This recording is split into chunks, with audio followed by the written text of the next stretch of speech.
Bueno, qué placer estético estar con una psicopedagoga, siempre es bueno, porque es tan amplio, cuando uno comienza a dialogar previo a cámara y decimos dónde comenzamos y dónde terminamos. Imposible terminar de hablar con una psicopedagoga. Como ustedes saben, vuelve a estar con nosotros la licenciada en psicopedagogía, Marcia Vallar, a quien le damos la muy bienvenida. Muchas gracias. Muchas gracias. Bien, ya consustanciada en Villocampo, trabajando en la zona, con nuevos amigos, con nuevos pacientes. Bueno, muy bien. Marcia, hoy dialogando así un poco sobre lo que es realmente la psicopedagogía, dijimos que íbamos a trabajar sobre, o dialogar sobre un texto de una licenciada en psicopedagogía muy bueno. Pero previamente vamos a basarnos un poquito en lo que es la psicopedagogía clínica o el consultorio, explicar un poquito, volver para el televidente, aquel que no te conoce, no te vio, ella vuelve a repetir, es Marcia Vallar, licenciada en psicopedagogía, que ya trabaja en la ciudad de Villocampo. Bueno, comentanos, por favor. Como para hacer una aproximación, hablábamos de psicopedagogía clínica, sí. Haciendo referencia y también apoyándonos en los textos de Alicia Fernández, que era lo que nos vamos a referir en este diálogo. Bien.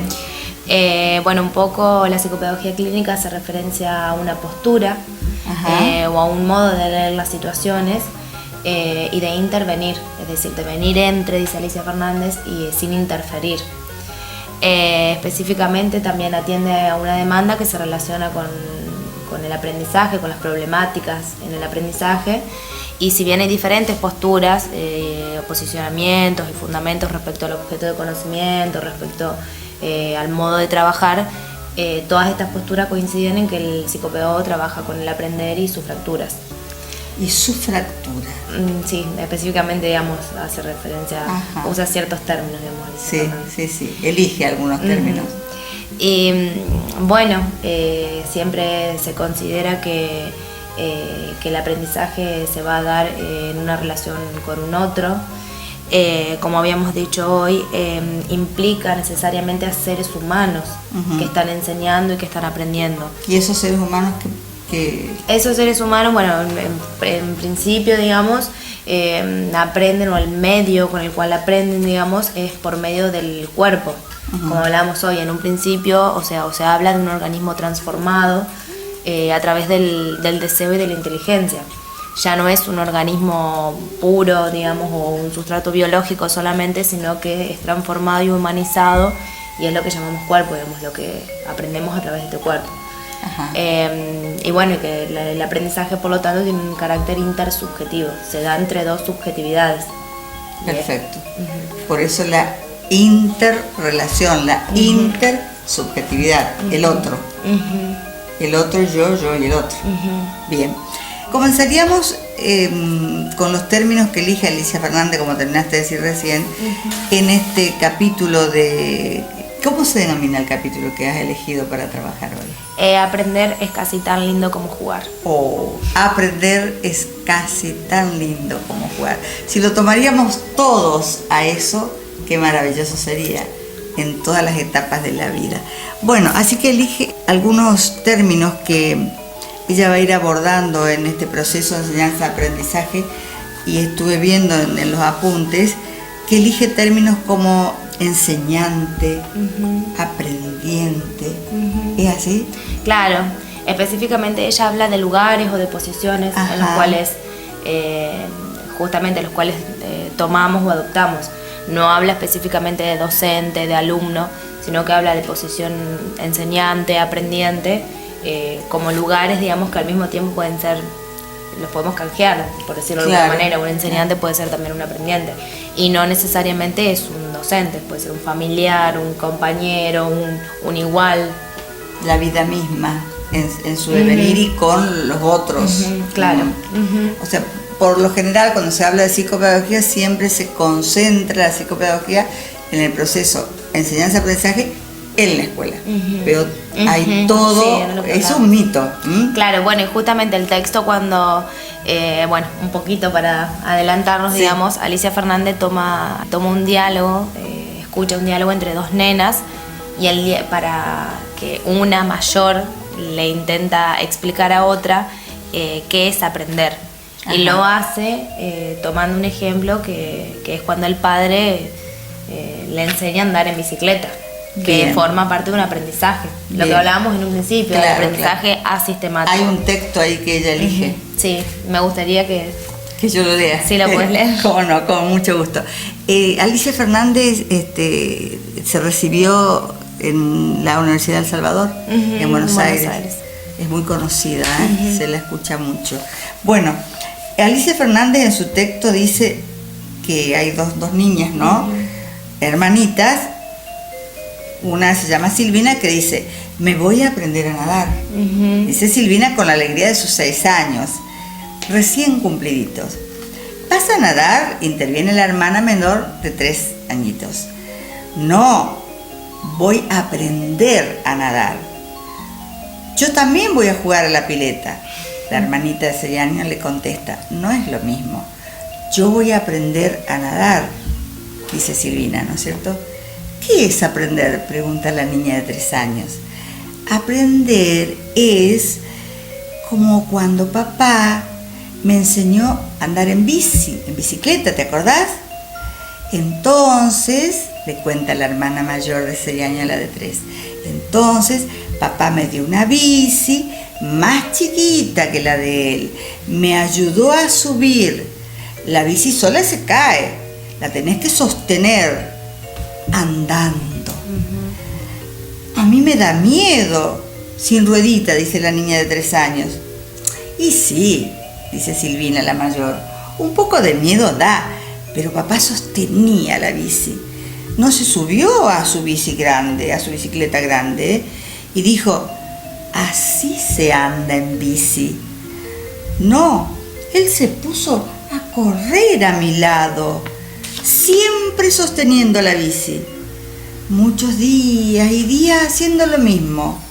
Y de repente, sin que yo me diera cuenta, le dice la hermana mayor a la más chiquita, soltó la bici y siguió corriendo al lado mío. Entonces yo dije: ¡ah! ¡Aprendí! ¡Qué maravilla! Sí, es hermoso. Es hermoso. Bueno, es un texto dialógico, conversacional entre dos niñas, una mayor que la otra, pero también con una incidencia subjetiva profunda, donde ve que hay alguien, que en este caso el papá sería el enseñante. Claro, bueno. Claro, justamente a partir de este texto es que Alicia Fernández se apoya en este texto para poder definir también lo que es aprender. Dice ella que nunca había vivido una situación así en la cual se vean tan claro todos los elementos que están en el aprender. Y el primero que aparece justamente es el enseñante, como vos decías, el lugar que viene a ocupar el padre en esta circunstancia. Justamente, como decíamos hoy, es una posición, un lugar, pero siempre el enseñar y el aprender están imbrincados.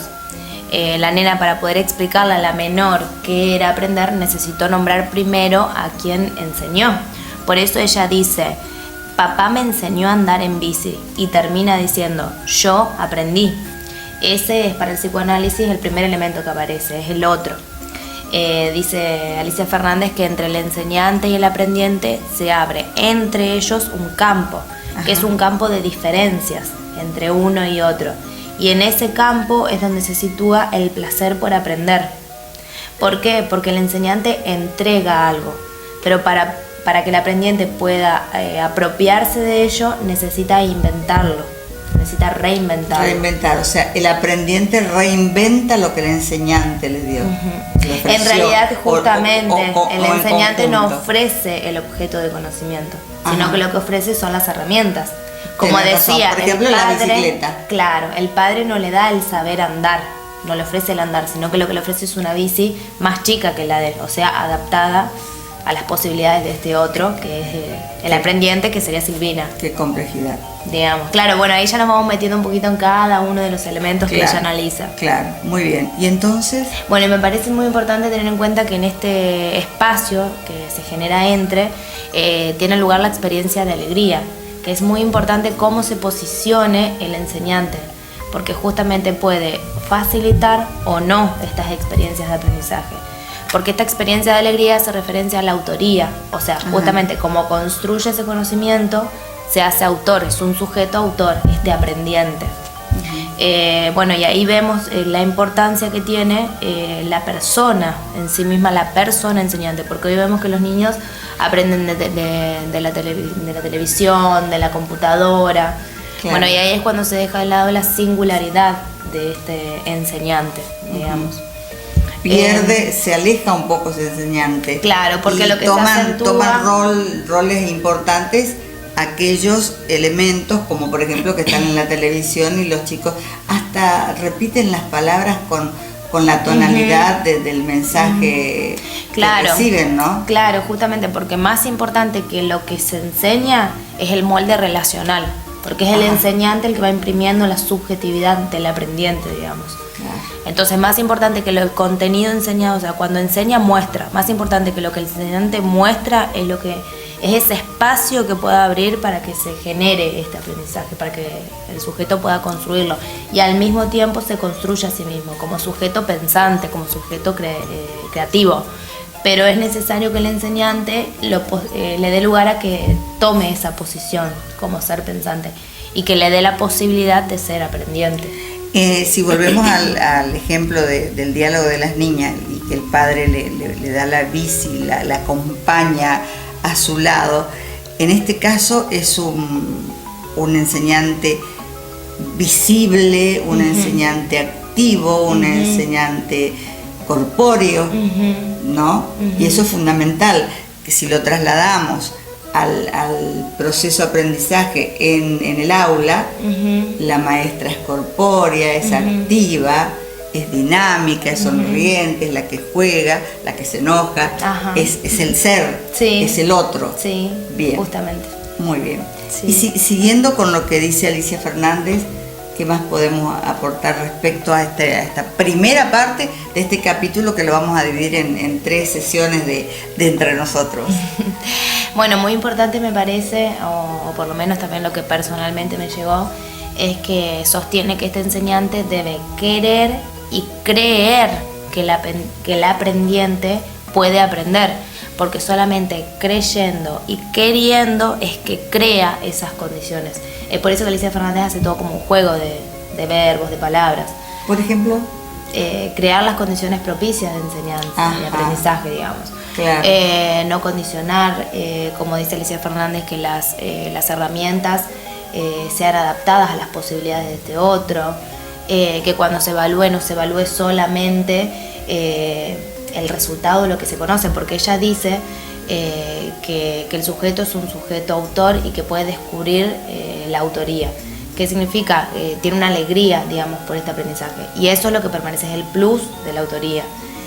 Como hablábamos, charlábamos hace un rato, es algo que permanece más allá de que el contenido mismo de conocimiento se ha olvidado, que es lo que se transfiere a otros aprendizajes. Entonces, ese aprendiente se transforma en autor. Claro. Porque construyó lo que el enseñante le ofreció o posibilitó. Claro, al enseñante, que es un agente subjetivo porque es un sujeto, indudablemente. Y el aprendiente, la relación de querer, de tratar de querer que el otro crea en lo que le está dando. ¿Es esto lo que yo interpreto o no es así? Sí. ¿Sí? ¿Es así? Sí, porque lo que se acentúa permanentemente justamente es la relación, y es a partir de este molde relacional que tiene lugar la construcción hasta de sí mismo como sujeto. Hay que querer y hay que creer en que es posible. Qué bueno. Bueno, y como para darle un cierre a esto, diríamos un remate a esta primera parte de este trabajo excepcional de aprender es casi tan lindo como jugar de Alicia Fernández. ¿Qué podemos decir, Marcia? Que construyamos permanentemente, que podemos decirle a ese otro que nos está mirando, ya sea papá, mamá, hermanos, tíos, todo aquel que cumple esa función tan maravillosa de ser enseñante. Creo que por ahí lo principal sería como problematizar lo que se considera como normal, o por lo menos estar dispuestos a las preguntas,